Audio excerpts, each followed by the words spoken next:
Hello guys, welcome back to Study Loop. So guys, आप लोग सोच रहे होंगे कि पिछली वीडियो में सर ने चिल्ला के 10 बार बोल दिया कम से कम ग्लोबलाइजेशन, लेकिन बताया नहीं कि होता क्या है वो। सो इस वीडियो के अंदर हम वही समझने वाले हैं कि ग्लोबलाइजेशन है क्या चीज़। सो पिछले अगर हम 10, 20 या 30 साल की बात देखें तो अब हो क्या रहा है ना, एक चीज़ हो रही है कि नई से नई MNCs जो हैं खुलती जा रही हैं हमारे देश के अंदर, और साथ ही साथ ये MNCs और नई जगह ढूंढ रही हैं अपने प्रोडक्शन सेटअप को पूरा इस्टेब्लिश करने के लिए। सो इससे हो क्या रहा है कि मार्केट्स का जो इंटीग्रेशन है वो बहुत ज़्यादा तेज़ हो चुका है और ज़्यादा से ज़्यादा फॉरेन इन्वेस्टमेंट आ रही है हमारे देश के अंदर, जो कि इकॉनमी के लिए बहुत ज़्यादा अच्छी है। तो ग्लोबलाइजेशन इसी प्रोसेस का नाम है। इस प्रोसेस का नाम कि जब मार्केट्स का जो इंटीग्रेशन और इंटरकनेक्शन है वो बहुत ज़्यादा तेज़ी से होने लग जाए, उसको हम कहते हैं ग्लोबलाइजेशन। सो MNCs की वजह से जो गुड्स एंड सर्विसेज हैं और इन्वेस्टमेंट हैं ज़्यादा से ज़्यादा जो है सफ़र कर रही हैं, मतलब एक देश से दूसरे देश में अब जा पा रही हैं। इसका सबसे बड़ा श्रेय जाता है MNCs को ही सिर्फ, जिसके बारे में हमने पहली लेक्चर के अंदर भी बात की थी कि MNCs इसका सबसे इंपॉर्टेंट यूनिट है ग्लोबलाइजेशन का। इसके अलावा सिर्फ सामान या सर्विसेज वगैरह जो है ट्रैवल नहीं कर रही हैं एक देश से दूसरे देश में, साथ ही साथ एक और बहुत इम्पॉर्टेंट मूवमेंट है दो देशों के बीच में जो उनको आपस में जोड़ता है, वो है मूवमेंट ऑफ पीपल। जब एक देश के लोग दूसरे देश में जाते हैं या दूसरे देश के लोग एक देश में आते हैं, किस लिए? नई जॉब ढूंढने के लिए, जहाँ पे बेटर उनको इनकम मिल सके, बेटर एजुकेशन मिल सके वहाँ पे, या बाकी फैसिलिटीज़, हेल्थ फैसिलिटीज़ वगैरह बेटर उन्हें मिल सके, है ना। सो उसी वजह से आप देखोगे कि कई इंजीनियर्स जो हैं इंडिया से फॉरेन कंट्रीज़ US वगैरह जा रहे हैं, तो वो भी काफ़ी ज़्यादा अफेक्ट करता है पूरे इस ग्लोबलाइजेशन को। सो नेक्स्ट हम देखते हैं कि क्या फैक्टर्स हैं, कौन से फैक्टर्स की वजह से ग्लोबलाइजेशन जो है ईजिली हो पाती है, मतलब कि आज के टाइम पे हम इतना ज़्यादा देख पा रहे हैं ग्लोबलाइजेशन को। तो सबसे पहले आता है हमारे पास टेक्नोलॉजी। कितना इंपॉर्टेंट है आप लोगों को पता ही है। इससे डिलीवरी फास्ट हो जाती है, प्रोडक्शन फास्ट हो जाती है और कॉस्ट बच जाता है ना। नई टेक्नोलॉजी आएगी, नई मशीनरीज आएंगी, पैसा बचेगा आपका ना, टाइम बचेगा।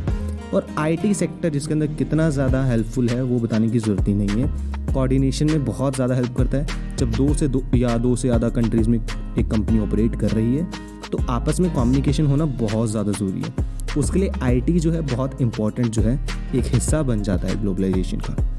देन आता है लिबरलाइजेशन ऑफ फॉरेन ट्रेड। अब लिबरलाइजेशन होता क्या है, एक एग्जांपल से समझते हैं कि अब देखो, अगर हमारे देश की गवर्नमेंट फॉरेन प्रोडक्ट्स के ऊपर जो है टैक्सेस लगा दे बहुत ज़्यादा, तो ऑब्वियसली कंपनी जो है इंटरेस्टेड बिल्कुल नहीं रहेगी कि इतने ज़्यादा टैक्सेस पे करने में। तो क्या करेगी, इंडिया के अंदर जो है अपने पूरे के पूरे सेटअप को कम कर देगी ना। क्यों पैसे भरने में फालतू, बाकी कंट्रीज़ के अंदर भी कर रही है जो वो सेटअप। तो ये जो टैक्सेस लगाए गए हैं इन्हें कहते हैं ट्रेड बैरियर्स, या कह लें टैक्स बैरियर्स कहते हैं। ये गवर्नमेंट के लिए जो है बहुत ही ज़्यादा हेल्पफुल हैं। गवर्नमेंट इन्हें यूज़ करती है कम या बढ़ाने के लिए फॉरेन ट्रेड को, फॉरेन इन्वेस्टमेंट को, और डिसाइड करने के लिए कि कौन सा सामान और कितनी क्वांटिटी में इंडिया के अंदर आएगा या जाएगा इंडिया से। ये गवर्नमेंट के लिए बहुत ही हेल्पफुल एक तरह से आपके लोग मैकेनिज़्म है पूरे के पूरे फॉरेन ट्रेड को देश के कंट्रोल करने के लिए।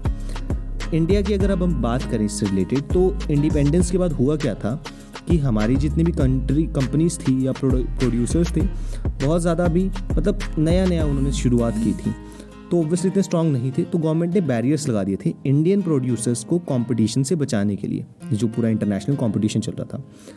इंपोर्ट करते थे हम लोग उस वक्त सिर्फ एसेंशियल चीज़ों को, जैसे पेट्रोलियम हो गया, मशीनरीज होगी, फर्टिलाइज़र हो गया, एट्सेट्रा।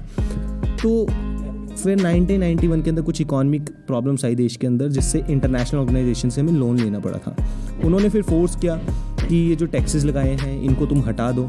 तो गवर्नमेंट ने ये सारे बैरियर्स को हटाया और फाइनली इंडियन प्रोड्यूसर्स जो थे उन्हें पूरे कंपटीशन में उतरना पड़ा था।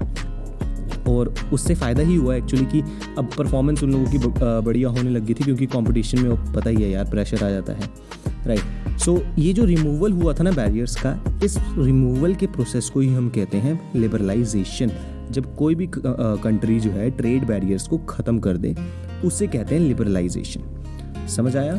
सो जो ऑर्गेनाइजेशन की बात की थी ना हमने, इंटरनेशनल ऑर्गेनाइजेशन, उसमें से एक है WTO, वर्ल्ड ट्रेड ऑर्गेनाइजेशन। ये जो ऑर्गेनाइजेशन है ये काम करती है किस लिए? लिबरलाइजेशन को जो है सपोर्ट करने के लिए और ज़्यादा से ज़्यादा इंटरनेशनल ट्रेड को लिबरलाइज करने के लिए उससे रिलेटेड रूल्स बनाती है ये ऑर्गेनाइजेशन।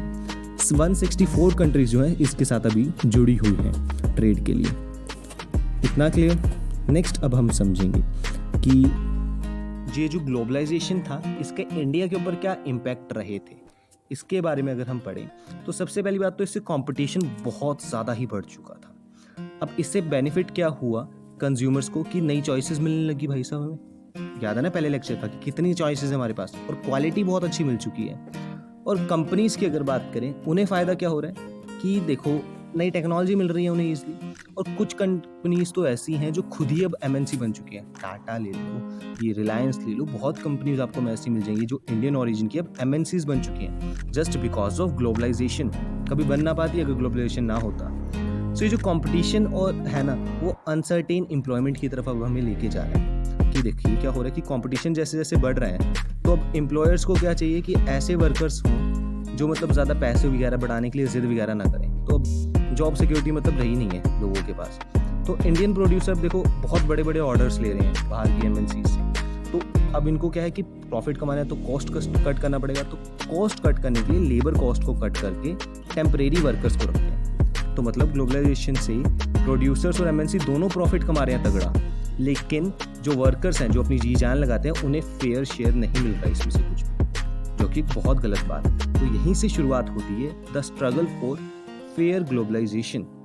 फेयर ग्लोबलाइजेशन मतलब कि हर किसी को इक्वल जो है मतलब फेयर एक शेयर मिले ग्लोबलाइजेशन के अंदर, इक्वली फ़ायदा हो, जो कि नहीं हो रहा। किसी को भी इक्वली बेनिफिट नहीं मिल रहा ग्लोबलाइजेशन से। जिसके पास पैसा है, एजुकेशन है, अच्छी स्किल्स हैं, उसी को सिर्फ बेनिफिट मिलेगा। और ये सारी चीज़ें आपस में जुड़ी हुई हैं। पैसा होगा तभी एजुकेशन होगा ना। तो ये तो रही प्रॉब्लम। सॉल्यूशन हम स्टडी लूप पे हर चीज़ का देते हैं। उसका सॉल्यूशन ये है कि गवर्नमेंट जो है सबसे इंपॉर्टेंट रोल प्ले कर सकती है वर्कर्स के लिए, रूल बना के, नई नई पॉलिसीज बना के या WTO के साथ नेगोशिएट करके। और सबसे इंपॉर्टेंट तो हम लोग ही हैं ना। हम लोग जितना ज़्यादा इसको फेयर वे में इस ग्लोबलाइजेशन की गेम को खेलेंगे उतना ज़्यादा सबका इंटरेस्ट बना रहेगा।